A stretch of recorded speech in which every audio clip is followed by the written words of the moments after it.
¿Qué tal, gente? Bienvenidos a este podcast. Vamos a hablar de algunas cosas interesantes y para eso tengo aquí conmigo a Cus dos Santos, mejor conocido en la red como el Gato Historiador. ¿Cómo estás, hermanito? Jersif, no, pues no podría estar mejor aquí contigo en este espacio que va a ser súper interesante, de eso estoy seguro. Muy interesante. De hecho, ahorita ya estábamos conversando y dijimos, no sabes qué, vamos a parar y vamos a empezar a grabar de una vez para no quemar los temas y conversar un ratito. Así es. ¿Y cómo has estado, hermanito? Mucho tiempo sin verte.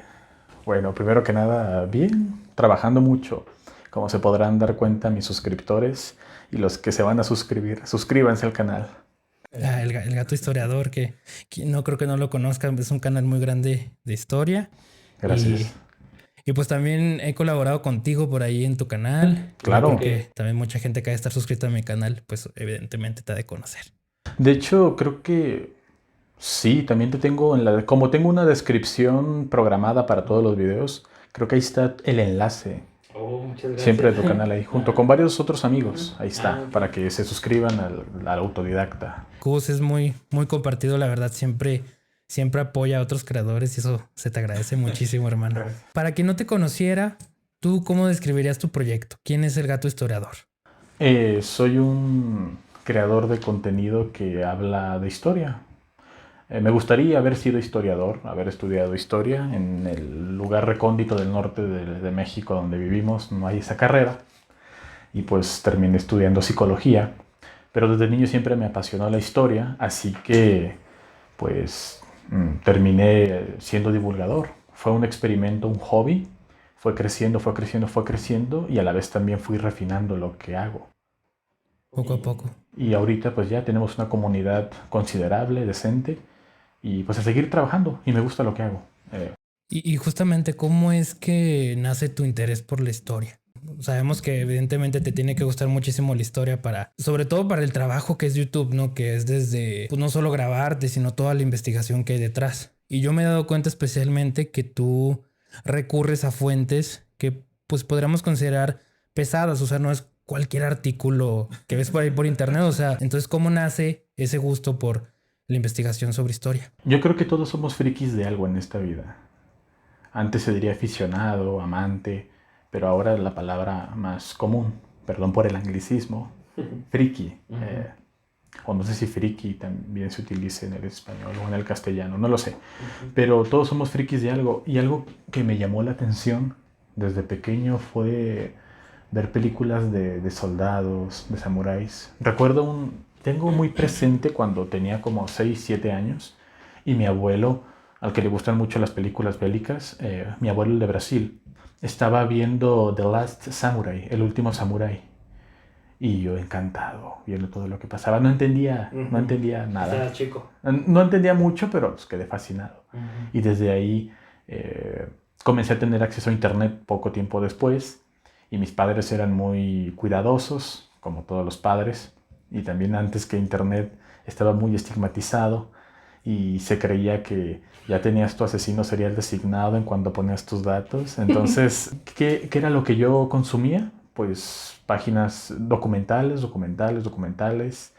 Y era algo que podía hacer sin el mínimo esfuerzo, era puro placer. Y entonces creo que desde niño tuve el acceso a los medios correctos para aprender lo que me llamaba la atención. Y lo que me llamaba la atención era la historia. Y desde niño se me dio el ser friki de la historia y eso es lo que soy yo, un friki, un fricazo de la historia. Alguien que estudia cosas que, o sea... No, sí. Puedo dar fe de eso porque sinceramente a veces que nos ponemos a conversar de repente es como cuando te apasiona un tema, lo que haces es eso, te sueltas y vas sacando datos por aquí y por allá y se nota que te gusta muchísimo la historia. Y ahorita mencionabas y ya me has contado también en alguna ocasión que tu abuelo es de Brasil, ¿verdad? Sí. ¿Tu familia viene de allá? Mi familia materna. Tu familia materna. ¿Y tu abuelo te inculcó o algún familiar también parte de ese gusto por la historia? ¿O tú solo como al verlo? Que de repente por ahí consumían los documentales, cosas así. No, mi abuelo es aficionado al fútbol. Creo que es algo que no es muy difícil de intuir. Él es aficionado a las películas bélicas, nada más. Entonces, ahí vi con él muchas películas bélicas, pero realmente en mi familia nunca había nadie que le interesara la historia. te digo, el factor decisivo fue que tuve acceso relativamente temprano a Internet. Tuve libertad para buscar lo que yo quisiera dentro de lo que me dejaran mis padres, contenido educativo, y como la historia era contenido educativo, se me permitía ver todo lo que yo quisiera de historia, porque al fin y al cabo era educación. Y te digo, de niño era por puro placer, de adolescente y hasta ahora sigue siendo, ya es un trabajo, pero sigue siendo algo que me apasiona todos los días. Y no me arrepiento de estudiar y estar ahí a las 3 de la mañana descubriendo cosas que, wow, tuve que meterme a no sé cuántas páginas de artículos en ruso y en sueco Wow. para ver ahí. Obviamente se traduce, no es que Sí, yo sí, sepa claro. esos idiomas, ni de broma. Puede que en un futuro. Al rato el gato historiador en ruso. No, eso sería muy ambicioso. Sí, no, un idioma muy complicado. Sí, el cirílico está interesante, el alfabeto cirílico. ¿Y cómo es que de alguna manera tú te decantas por la psicología para estudiarla en vez de algo más acercado? Es una pregunta muy interesante porque, a ver, termino la preparatoria. Termino la preparatoria en el TEC de Monterrey, que es una preparatoria con mucho prestigio aquí en México. Muy cara. Tenía una beca, tenía beca para estar ahí. También mis padres se esforzaron mucho y tenía una beca, entonces yo ya estaba por salir de la prepa y yo no tenía ni idea de qué quería estudiar. Obviamente yo quería historia o filosofía, pero digamos que en nuestra pequeña ciudad no hay mucho. Nosotros somos de aquí de Durango, para la gente que sea de otros lugares, y no hay mucha rama, pues casi ninguna cosa, ni siquiera industrial. La verdad está complicado en ese aspecto. Sí, nuestro pequeño rancho. Recuerdo que un día estaba saliendo con una chica que estaba estudiando sociología, fíjate. ¿Hay sociología aquí? No, estaba estudiando sociología, pero ella era de Ciudad de México. Oh, ok. Entonces, ay, Rebeca, si ves esto, déjame ver a los niños. Yo sé que estás viendo esto. Déjame ver a los niños, Rebeca. No es cierto, ¿eh? No, sí es cierto, Rebeca, te extraño. Y quiero ver a los niños, más que nada. Entonces, estaba saliendo con Rebeca y ella me dice, ella es de Ciudad de México, o sea, ciudad cosmopolita, muy grande. Entonces me decía, ay, Durango es muy bonito, es un ranchito muy pavimentado. Y yo, oye, eso es cierto, pero ya no supe qué decirle porque es cierto. Es cierto. Es un rancho muy lindo y muy pavimentado. Es que de hecho, ni para qué, pero es un lugar muy bonito. O sea, a comparación Precioso. de otras ciudades, está muy bonito, pero el problema es ese, la falta de oportunidades, se podría decir. Sí, es que como todo tiene sus ventajas y sus desventajas, te digo. Vas de un lugar, de un punto a otro de Durango, lo máximo que se hace son 40 minutos, a lo mucho. Ay, no, está muy lejos y queda 15 minutos. Sí, sí. No. Sí, No. Y en otros lugares 2 horas, eso sí es lejos. Terrible. Bueno, ¿en qué nos habíamos quedado? Hablábamos de por qué te interesaste por la psicología más que por algo más relacionado a la historia. Te lo voy a resumir así fácil. Entré a la carrera de psicología. Cuando uno entra a la carrera de psicología, piensa que es por X razón. Típico de las carreras en el primer día cuando entras.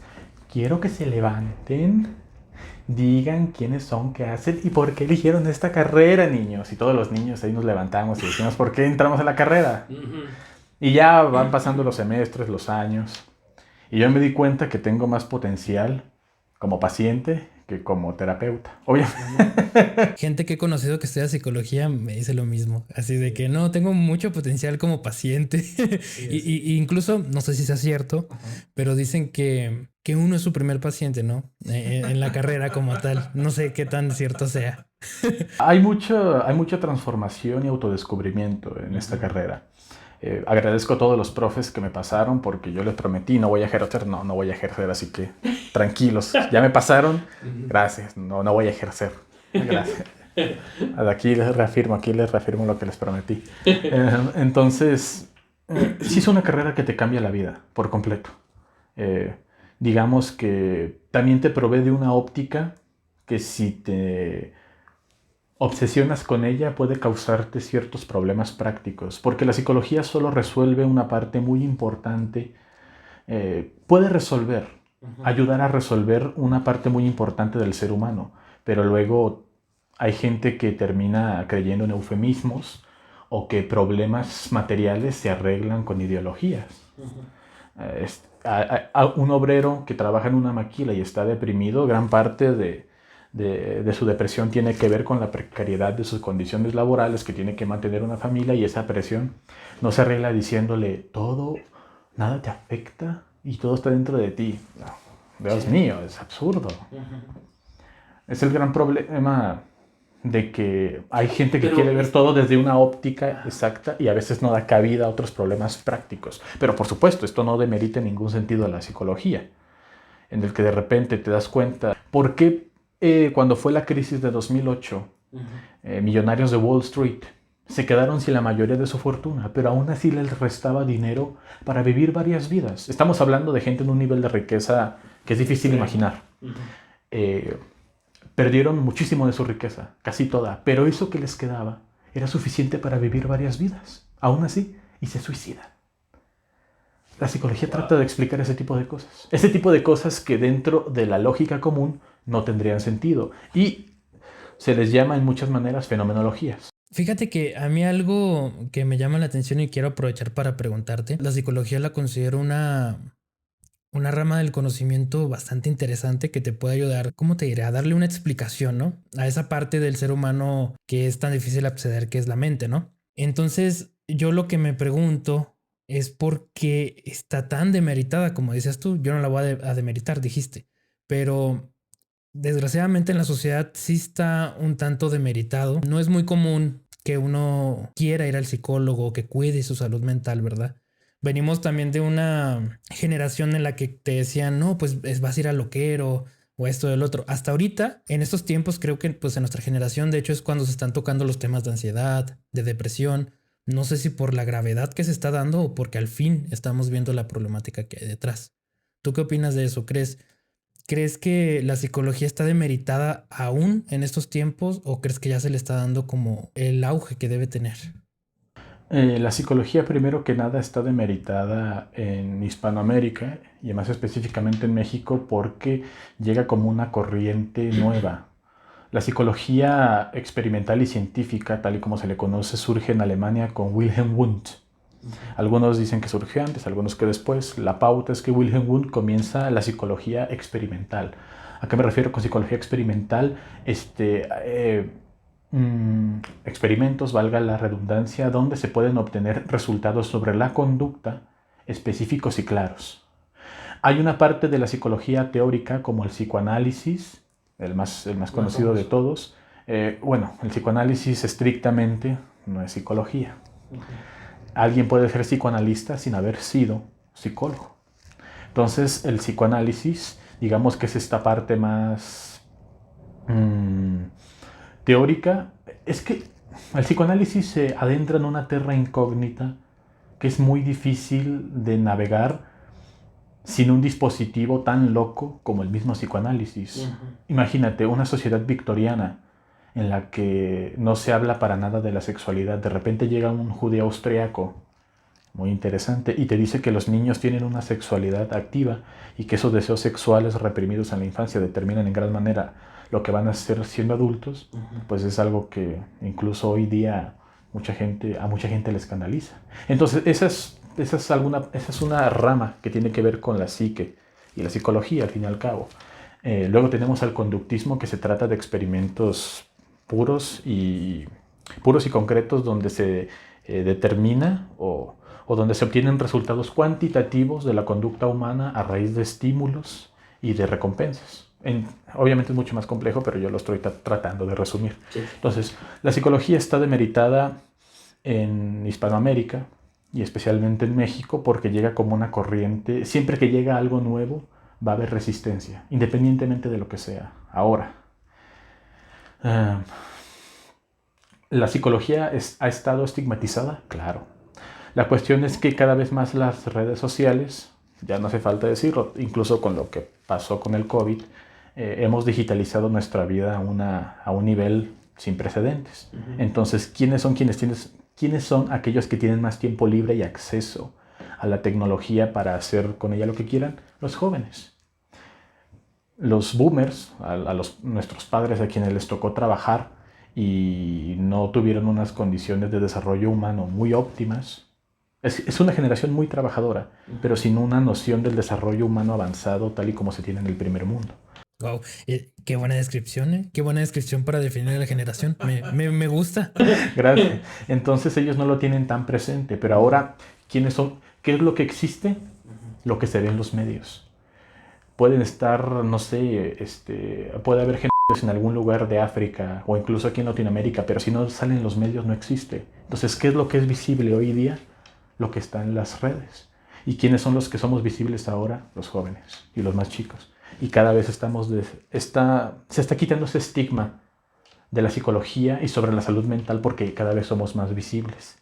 Y la gente adulta, a su vez, está dándose cuenta de que, oye, es verdad, no estaba tan mal esto. Algo que me gustaría agregar ahí es que también creo que gran parte de que la psicología esté demeritada en ciertos sentidos es que hoy, como dices, precisamente en los medios, que es tan fácil en redes, pues cualquiera puede hablar de salud mental. Cualquiera entre comillas, ¿verdad? Pero mucha gente que se lo toma muy a la ligera, ¿sí? Entonces, siento que eso ha provocado también como que pues se digan una serie de barbaridades y cosas que el coaching, ¿no? Que es lo que ha generado.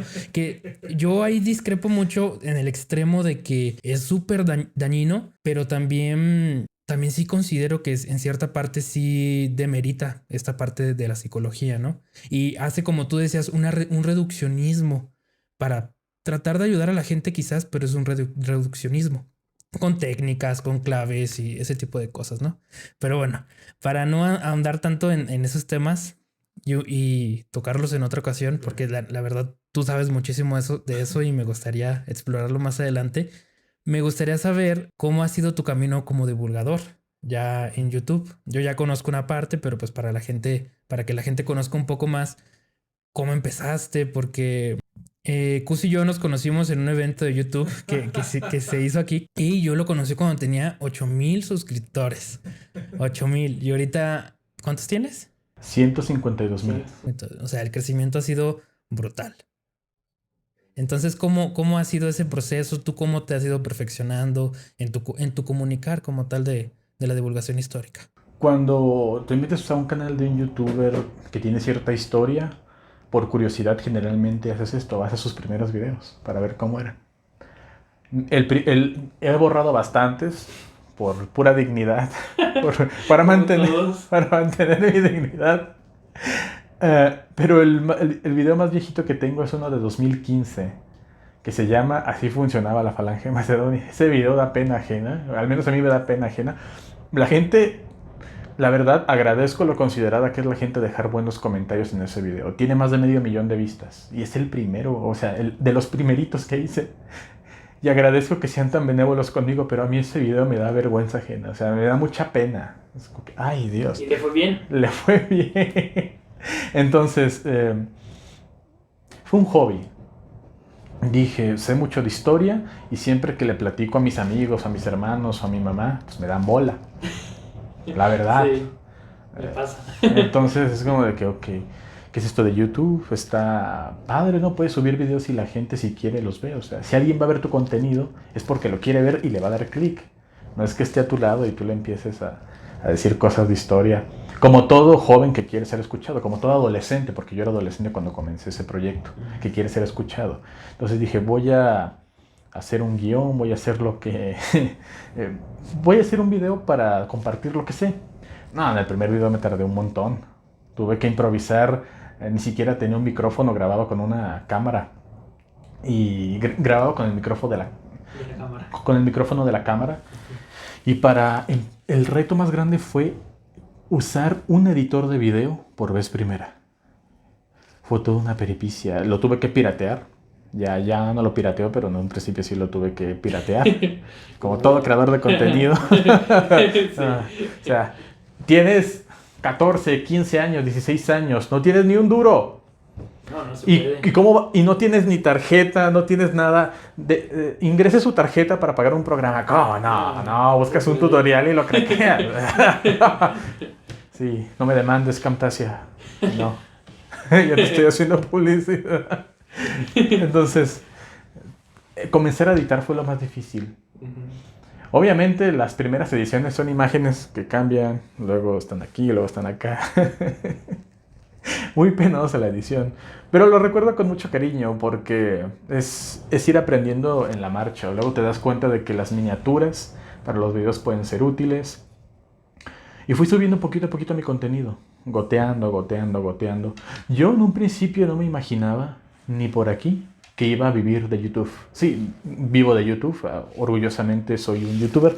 Antes me acuerdo que me esmeraba mucho para explicarle a la gente, soy un creador de contenido. No, soy youtuber. Punto. Sí, soy youtuber. Y ya todo el mundo te entiende que soy un youtuber. Antes no. Entonces yo iba goteando poquito a poquito y veía que a la gente le gustaba. Recuerdo que en un año, tardé un año entero para conseguir 1000 suscriptores. Y yo me esforcé mucho para tener 1000 suscriptores. Hasta hice un video de celebración, ya está borrado. Pero... No, en aquel tiempo era como mucho más... Pues me acuerdo que yo también hice un especial. Yo hice un especial de 100 suscriptores con mi primer canal. Porque en aquel tiempo era... Pues se solía hacer eso, ¿no? Era lo que se solía hacer. De hecho, ya para este ya no hice ningún especial. Es como que ya pasó de moda. No, es que así todo gran proyecto empieza con cosas pequeñas. Sí. Quería agregar algo. Me llama la atención cómo dices que vas primero editando, luego aprendiendo un poquito de audio, aprendiendo de las miniaturas, todo ese rollo. Tengo la impresión de que justamente eso es a veces lo que no se ve en los videos, que tú vas creciendo con el contenido, porque realmente lo que vas haciendo es aprender de aquí, de allá, de acá, y todo eso haces una sinergia de manera que tus proyectos van quedando mucho mejor. Y a mí es lo que me parece muy interesante, tanto como hobby como profesión, el crear contenido, porque tienes que aprender de audio. Tienes que aprender de cámaras, tienes que aprender de guiones, tienes que aprender a comunicar. O sea, todo lo haces tú. Y obviamente no lo haces solo. Ya tenemos internet y pues es mucho más fácil. Pero realmente siento que es muy enriquecedor. O sea, sobre todo especialmente en el aspecto divulgativo, mejorar tu escritura y tu comunicación. Siento que te ayuda en todas las áreas de la vida. Porque tienes una herramienta que vas a poder utilizar en otro ámbito profesional o bien hasta en tu vida diaria, ¿no? También. No sé qué opinas de eso. Claro, ser un divulgador y tener que aprender, tener que adquirir y desarrollar todo ese tipo de conocimiento te lleva años, pero también te hace crecer muchísimo a nivel, diría, no tanto profesional, sino práctico. Y luego también ya lo puedes aplicar a tu ámbito profesional, el que sea. Y luego como persona, tienes que aprender... Creo que exageré mucho como persona. Se podría decir que sí, pero te enseña a tener hábitos fijos. Y algo también que te enseña muy bien YouTube es que tú cobras no por cuántos suscriptores tengas, no por qué tan lindo sea, sino por tu rendimiento mensual. Bueno, hay gente que sí es por lo lindos que son. Ah, sí, y tienen un rendimiento mensual trabajando, porque son lindos, pero si no suben videos, si nada más suben un video al mes, pues no les va a tener no va a ser tan rentable como si estuvieran trabajando diario. Entonces en YouTube tú obtienes ganancias de lo que haces mensualmente y cada día, no tanto de tener un nicho o un trabajo de planta. Eso es el gran peligro de YouTube. O sea, sí se puede ganar muy bien, es la verdad, pero digamos que es un trabajo de muchísimo riesgo. Es que eres un emprendedor, de hecho. Tal cual. Tal cual. Jordi Wild dice que somos empresarios, yo no me atrevería tanto, él sí, pero yo no me atrevería tanto. Yo creo que somos socios de YouTube y somos quienes les producimos las vistas al fin y al cabo. Supongo que, bueno, ya canales grandes sí son empresas gigantescas, o sea, le dan trabajo a personas, su merchandising, o bueno, la ropa que venden les da ingresos muy grandes, hacen eventos. Sí se podría decir que son como empresas tal cual que están afiliadas o que de alguna manera su crecimiento es en YouTube, ¿no? Pero la pregunta es, ¿tú cómo ves en la evolución de la historia el cambio en los empleos? Desde la edad medieval, la revolución industrial. ¿Tú cómo ves este cambio al que vamos ahora, en el que mucha gente se está sumergiendo tanto en medios digitales como en aplicaciones como Uber Eats que te proporcionan una manera de trabajar, pero sin derechos? de alguna manera como freelancer, ¿no? Lo que se conoce. Eso me llama la atención porque es a lo que nos estamos dirigiendo en su mayoría. Hay muy buenas oportunidades, pero a la vez en el sistema se vislumbran ciertas desventajas, porque anteriormente tenías ciertos derechos como trabajador, ¿no? Que ahora ya no tienes porque eres socio, entre comillas. ¿Qué opinas tú? Los avances tecnológicos son totalmente amorales. Es como este químico judeo-austriaco que inventó los gases. Fritz Haber, si estoy mal, corríjanme, pero creo que es Fritz Haber. Este hombre inventó la manera de conseguir fertilizante, lo cual produce el 60% de la comida actualmente, de origen vegetal, que se siembra. Al mismo tiempo, él también creó los compuestos químicos que se utilizaron para la Primera Guerra Mundial como armas químicas. Entonces, este hombre, sus descubrimientos fueron totalmente amorales. La ciencia es amoral. El ser humano nace como un ser animal amoral y lo que interviene, el factor que determina si algo es bueno o malo es directamente el criterio de quien lo juzga y quien lo pronuncia. No, y siempre lo he dicho yo en otros videos que la ciencia es una herramienta. Depende de cómo la uses. Tal cual. Sí, totalmente amoral. Bueno, ¿a dónde se están dirigiendo los trabajos? Es difícil que una sociedad mantenga un sistema de organización que se perpetúe. En algún momento deja de ser obsoleto porque sencillamente porque las cosas cambian. A Japón le funcionó aislarse durante 200 años, pero a mediados del siglo XIX se dio cuenta que era imposible, y logró adaptarse. A los jóvenes de ahora nos da muchísima incertidumbre el hecho de que nuestros padres pudieron conseguir casas baratas, terrenos baratos, no éramos tantos como lo somos ahora. Tenían trabajos donde se les daba en su momento una seguridad social muy completa. Y nosotros que nos consideramos más inteligentes, más despiertos, es la verdad, nos consideramos más despiertos que nuestros padres retrógradas. Nos consideramos más más dados a la tecnología. Nos sentimos mucho mejor que nuestros padres en demasiados aspectos, pero en ninguna manera vemos que vemos a futuro tener la estabilidad que ellos. Uy, no manches, estás escribiendo algo que... Sí, no. Es un golpe muy fuerte al narcisismo de nuestra generación, de los millennials. Totalmente. Me dio mucha risa también que comentaste que cuando entras a la escuela, que entras y ¿por qué entras a la carrera? Y ya te levantas ahí. Realmente no sabes a qué vas. Cuando entras a una carrera, siento que porque yo fui de esas personas que se leía las retículas, que se leía el perfil de egreso, que investigó muchísimo. Yo batallé muchísimo para escoger carrera. Y me gusta mi carrera y todo, pero batallé muchísimo porque me gustan muchas cosas. Y la verdad es que para 17, 18 años que tienes, que te digan, oye, elige a qué te vas a dedicar toda tu vida, pues no es una tarea fácil, ¿verdad? El sistema que tienen nuestros padres o del que venimos realmente es un sistema difícil, complicado. Igualmente, llega un momento en el que, no sé si te pasó, como te gusta investigar, como te gusta aprender, dices, ok, entonces la escuela quizás no es ese lugar a donde vas a aprender. No siempre. Vas a aprender ciertas cosas que te dan el perfil, pues, de un obrero, como tal. Fíjate que eso es algo muy interesante porque nosotros siempre creemos que descubrimos cosas nuevas, de que todo es nuevo. Sí, claro. Cuando en realidad...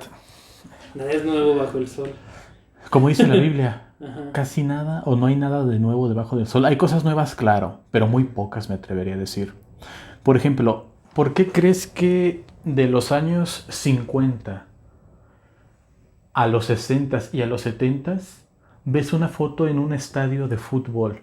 Todos traen traje en los 50. Y cuando meten gol, aquí en México, se quitan el sombrero. En un estadio de fútbol donde van los hinchas. Las generaciones del Mayo francés del 68, la primavera en Praga, México, la nación de Woodstock, fueron los que trataron de derruir por completo el sistema que sus padres habían creado, al menos en el mundo occidental y norteeuropeo. ¿Quiénes eran los padres de esa generación?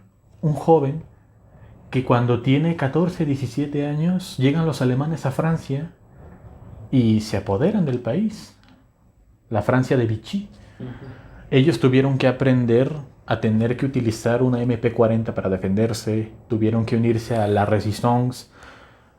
¿En qué momento van a poner a pensarse si qué significa ser mujer o qué significa ser hombre? Coño, hay que sobrevivir como se pueda, ya sea siendo colaboracionista o ya sea uniéndote a la resistencia. Un joven soviético que se le muere toda su familia, ¿qué coño va a andar pensando si él es... los problemas que hoy no nos atañen muchísimo? No. ¿En qué momento una madre que después de la guerra solo quería estar en paz y tener hijos se va a cuestionar eso? Exacto. Estas generaciones que trataron de cambiar el mundo en ese tiempo en el que cuestionaron ¿por qué tengo que esperarme hasta el matrimonio para tener relaciones? ¿Por qué en Francia, si no me equivoco, hasta el 68 para que una mujer cobrara, no sé, su sueldo, no sé si su sueldo o una herencia, siempre tenía que estar acompañada de un hombre en Francia? Todos estos derechos que nos ganó las generaciones de los enradecidos años 70 y los años 60, los gozamos, pero ellos fueron los que comenzaron este proceso y al final esas generaciones tuvieron su momento y luego tuvieron que pagar hipoteca, tuvieron que casarse, tuvieron que tener hijos, pidieron lo imposible y les dieron lo que era posible. Seamos realistas, pidamos lo imposible para que nos den lo que sí es posible. Sí. Es como cuando llegas con tu mamá y le dices, mamá, ¿me das 50 pesos? Y, ¿cómo que 50 pesos? Digo, no, bueno, ¿me da 10? Sí. Oh. Ay, qué buen vender. Entonces, fíjate, esto tuvo cosas buenas y tuvo cosas malas. Fíjate en el cine mexicano de los años 40, 50 y hasta poquito de los 60. No sé si has visto un poco de eso, pero ¿de qué habla el cine mexicano de esos tiempos? Historias bonitas, Viruta y Capulina, historias de amoríos en las ciudades, en los ranchos. Romance. Comedia, ok. Vámonos a los años 80. Bueno, ahí empezaron las películas de ficheras y algo de lo que no vamos a hablar hoy. Y vámonos a los años 90. ¿Cómo evoluciona el cine mexicano en ese tiempo? Comienza a haber referencias claras al narcotráfico, a la violencia, a la corrupción. El problema que más nos atañe en México, que es el narcotráfico. Ahora, ¿por qué en los años 50, 60 y hasta los 70 no se hablaba casi de eso en el arte, en las películas mexicanas? Porque no existía. ¿Y cómo inicia este problema? Primero, con la guerra de Vietnam y los miles de adictos que surgieron de allá, que tenían gobierno, y la CIA tuvo un convenio con los mexicanos para que ellos produjeran marihuana y luego otro tipo de drogas y se las enviaran a los veteranos y a los combatientes. ¿Eso es verídico? O sea, la CIA como tal, ¿eso está desclasificado? ¿Eso no lo sabía? Sí, está desclasificado. Wow. Luego está el caso de, el caso de Irán Contra y los contras de Nicaragua. No, es todo un tema. Entonces, pero ¿en qué momento México se volvió tan violento? El cine mexicano, tenemos obras magistrales como Macario, joder. Esa película, si no me equivoco, hasta estuvo nominada a los Oscars. Bueno, entonces, el cine mexicano, ¿de qué habla el cine? De lo que pasa en su mayoría. El arte representa la sociedad, ¿no? De cierta manera. En esa época de oro del cine mexicano no habla de eso en absoluto. No es sino hasta las últimas décadas del siglo XX que este problema comienza a existir como tal y se agrava. Pero, ¿qué fue el factor que determinó que existía o no? Estas malditas generaciones liberales de Estados Unidos. Estas generaciones que se iban... ¡Ay, Dios! Cuando los cantantes de rock fueron el auge, cuando fue esta revolución juvenil... ¿Revolución psicodélica? Sí. Uh-huh. Los jóvenes se empiezan a meter psicotrópicos hasta por... Sí. Se meten psicotrópicos todas estas nuevas generaciones, una demanda que antes no existía.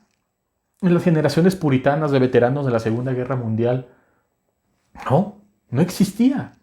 Como obviamente que había gente que consumía marihuana y otro tipo de psicotrópicos.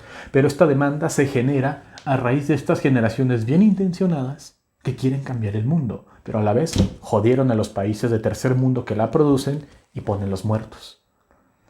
Es a raíz de las generaciones que quieren cambiar el mundo, que el consumo de psicotrópicos se dispara y crean un mercado que va a generar muchísima violencia en países menos desarrollados. Esos jóvenes que quisieron cambiar el mundo sí lo cambiaron, pero también nos jodieron a nosotros. Ese es el factor determinante. Es como, y luego, es como la prohibición del alcohol en Estados Unidos. Joder, está muy interesante. O sea, piénsalo, creas una prohibición que lejos de resolver el problema, lo agrava. Entonces, creas una prohibición del alcohol. La sociedad es muy puritana en esos tiempos. Ahora, hay una prohibición, ¿y quiénes van a aprovechar esa prohibición? Los grupos segregados y marginados. ¿Quiénes son quienes la ocupan? Los grupos de inmigrantes italianos discriminados y los irlandeses. No los integran a la sociedad, no los quieren, aunque parezca, por muy increíble que parezca, a estos dos grupos étnicos que migraban en grandes cantidades a Estados Unidos se les tenía un estigma inmenso. A los irlandeses desde el Imperio Británico, que les cometieron un montón de injusticias. Entonces, en Estados Unidos se dice, ¿no?, que es un país construido por inmigrantes. En general, con todos los inmigrantes han tenido cierto estigma, no solo con México. La tradición anglosajona es complicada de entender, hermano. ¿A qué me refiero? Aceptaban todo tipo de... Durante la Primera Guerra Mundial, antes de la Primera Guerra Mundial, el segundo idioma más hablado de los Estados Unidos, después del inglés, era el alemán. El alemán. Aceptaban inmigrantes suecos, nórdicos, principalmente norteeuropeos. Sí. Ahora, estos países más, y los irlandeses tienen un estigma inmenso, primero por el Imperio Británico, que siempre han sido sus opresores históricos. El pueblo irlandés ha sido tremendamente segregado y golpeado por la historia y por sus opresores. Entonces te digo, estos grupos que hoy día tú dices, coño, un irlandés, una persona rica y educada de un país del primer mundo, un italiano también. Porque eran segregados en su tiempo y la sociedad no nos acepta, no nos integra, hay una prohibición y un negocio que podemos aprovechar, lo toman. Y Chicago se vuelve por breves momentos la ciudad más peligrosa del mundo en los años 20. Porque creaste una prohibición y tienes una población marginada que no está integrada. Bueno, no nos quieren, vamos a hacer lo peor de lo peor y la lacra de las lacras y vamos a manejar este negocio. Especialmente que si no te integras a la sociedad. Si no te integras vas a ser... No, pues ¿cómo sales adelante, no? Ves una oportunidad de negocio que es muy redituable. Exacto, y la prohibición del alcohol solo generó más problemas que soluciones. De hecho, es una de las pocas enmiendas a la Constitución que se han hecho en Estados Unidos, además de la esclavitud y otras más. Entonces te digo, ahora, ¿cuál es el problema especial de México? Después de la Revolución, gran parte del poder, del verdadero poder, se centra en el partido único, que es el Partido Revolucionario Institucional, que al principio no se llamaba así. Era el PNR, el Partido Revolucionario Nacional, no sé. Bueno, pero el PRI. Y en los sindicatos de trabajadores. El campo, aunque hay un reparto agrario, no se le invierte ni en tecnología, ni en innovación, ni se le apoya a sus campesinos de la manera que sea. ¿Que hay reparto agrario? Lo hay. Pero tenemos un montón de campesinos empobrecidos que se mueren de hambre. Y recibimos un montón de exportaciones de otros países. El sector agropecuario en los Estados Unidos está súper avanzado. Creo que es el más avanzado de todo el mundo, ¿no? Tiene unas maquinerías impresionantes. Mientras que en México tenemos una población de campesinos empobrecida, marginada y olvidada. De repente surge la oportunidad de que millones y millones de jóvenes están metiendo psicotrópicos por el hasta por el culo.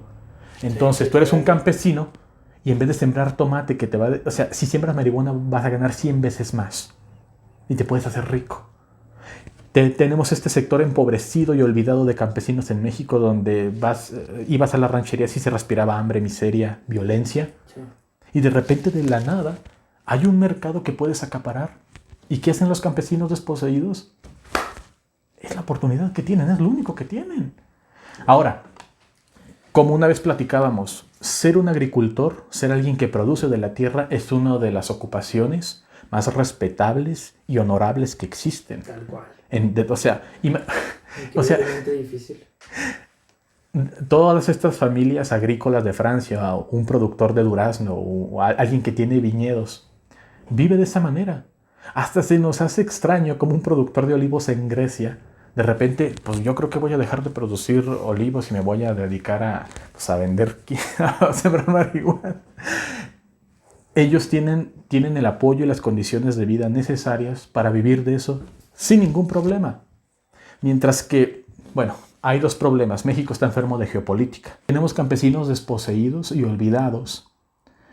Y luego tenemos la oportunidad de un inmenso negocio. ¿La van a aprovechar? Obvio. Sí, claro. Esos son dos de los... No, yo no soy determinista, no digo que por esto haya surgido el narcotráfico pura y llanamente. Es uno de los, muchos factores. Sí, es uno de los factores, pero esos dos son muy importantes. Tener una población desposeída y olvidada de campesinos y una demanda que surge a raíz de estas generaciones que, bueno... Lo que me parece interesante es, o sea, todo esto que nos estás contando, porque yo el único aspecto que había visto de la revolución psicodélica, de la revolución hippie, como tal había sido el cambio pues de paradigma en el pensamiento y obviamente pues el dejar muchos tabús y la contracultura que se creó como tal, pero nunca, no, o sea, nunca había vislumbrado tal cual el problema que generó. O sea, al contrario, yo siempre pensé que había sido algo totalmente bueno en todos sus sentidos y que tal cual o sea, es que es sorprendente porque yo lo veía como que el Estado había reprimido esa revolución porque no convenía por los intereses de aquellos tiempos que estaban en la guerra. Entonces esta contracultura lo que hace es invitar a un concepto pues de paz, a rebeldía como tal, o sea, y tal cual, especialmente en la paz, ¿no? Obviamente no conviene tener protestas por la paz cuando tienes una guerra en otro lugar, ¿no? Entonces no lo había visto desde ese punto. O sea, realmente podríamos decir que es un movimiento hasta cierto punto hipócrita. O fue un movimiento hasta cierto punto hipócrita. Porque esa paz que tanto estaban proclamando al consumir todas estas sustancias estaban generando un mercado. Pues bueno, sabemos hoy en día lo que es ese mercado. Sí, es que no es cualquier cosa, estamos debajo del mayor consumidor de todo el mundo y tan grande como Estados Unidos. Yo no soy moralista en los juicios que hago, aquí me limito a hablar de hechos factibles. Hay población segregada, sí, eso está mal, claramente. Sí, van a hacer un juicio ya. Yo no soy moralista en el aspecto de que juzgo o no las cosas, si son morales o no. Meterte a esos campos es algo peligroso. Respecto a eso, te diría que ningún joven, a lo mejor un analista de la CIA, pero ningún joven de los que estaban ahí, de los que estaban ahí, a veces ni siquiera ubicar a México en el mapa podrían. A lo mejor porque es su vecino, o ubicar otro país difícilmente en el mundo podrían. No tenían ni idea de lo que estaban generando. Pero la cuestión son los hechos. Antes de eso no existe esa demanda. Esa demanda en el Estados Unidos puritano, aquí en México tampoco. Llega esta generación, hay psicotrópicos. Diría que en ningún momento lo sabrían. Fue algo...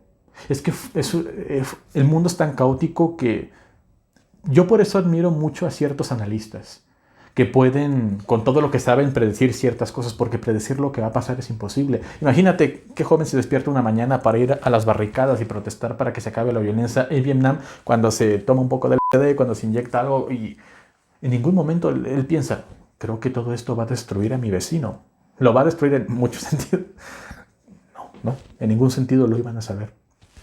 Pues es que realmente es lo mismo que hoy hacemos, ¿no? O sea, compramos muchas cosas que como tal, o sea, hay un mercado para todo, ¿no? Y muchas veces nosotros somos partícipes de ese mercado porque nosotros consumimos los productos mientras que estamos generando problemáticas en otros lugares. Exacto, como esta estigmatización de la palabra químico y lo natural. Lo natural es un mantra que en cuanto le pones algo la etiqueta de natural, que por cierto es mucho más caro a veces que algo producido, ¿no? Con químicos. O sea, en cuanto tú le pones la etiqueta a algo de natural, ya es bueno, ya te va a redimir. Si te lo tomas, vas a renacer. Y es como, y es muy interesante cómo la gente piensa, mira, es que este maíz es 100% natural. O sea, coño, nuestros ancestros hace varios miles de años vieron un maicito pequeñito. Y era así pequeñito, chiquito. Entonces, estaban viendo entre varios que había y agarraron el más grandecito. El que salía más grande y fuerte de esos maíces lo guardaban O sea, los maíces que había hace unos miles de años eran unas cosas pequeñas, incomibles. Es algo bien interesante. Para la gente que no sepa, desde ahí empieza en cierta parte la mano del hombre. Eso se le llama selección artificial, ¿verdad? Sí, selección artificial, claro, claro. Y desde ahí, todo lo que hemos venido consumiendo tiene... Es que, o sea, dime, nuestra sangre no es un químico, tiene quién sabe cuántos compuestos. Creo que esa es la tontería, el mito más grande referente en el ámbito químico, de que si algo es químico te va a hacer daño. Gente, por favor, todo es química, el agua es química, todo, en la naturaleza todo es química. Y les está hablando un ingeniero químico. ¿El problema cuál es? Las transformaciones que ocurren. Obviamente hay químicos, si lo quieren llamar así, mejor dicho, compuestos que nos pueden hacer daño, y obviamente los hay, pero para eso existen instituciones que regulan eso en la sociedad y en la industria. Así que, de hecho, es complicado en ocasiones consumir cosas naturales porque hay veces que no tienen las regulaciones adecuadas. La pasteurización, por ejemplo. Simplemente, o sea, nada puede ser totalmente natural, porque para que un proceso así se pueda dar, por ejemplo, no sé, que cultives algo, usas fertilizantes, evidentemente, y si no los usas, pues usarás excremento. Y las vacas todas consumirán pasto. O sea, tendrías que ver todo eso para considerar que fuera así como que muy libre de los procesos industriales convencionales, ¿no? Sí, es como esa gente que exalta su estilo de vida totalmente natural y orgánico.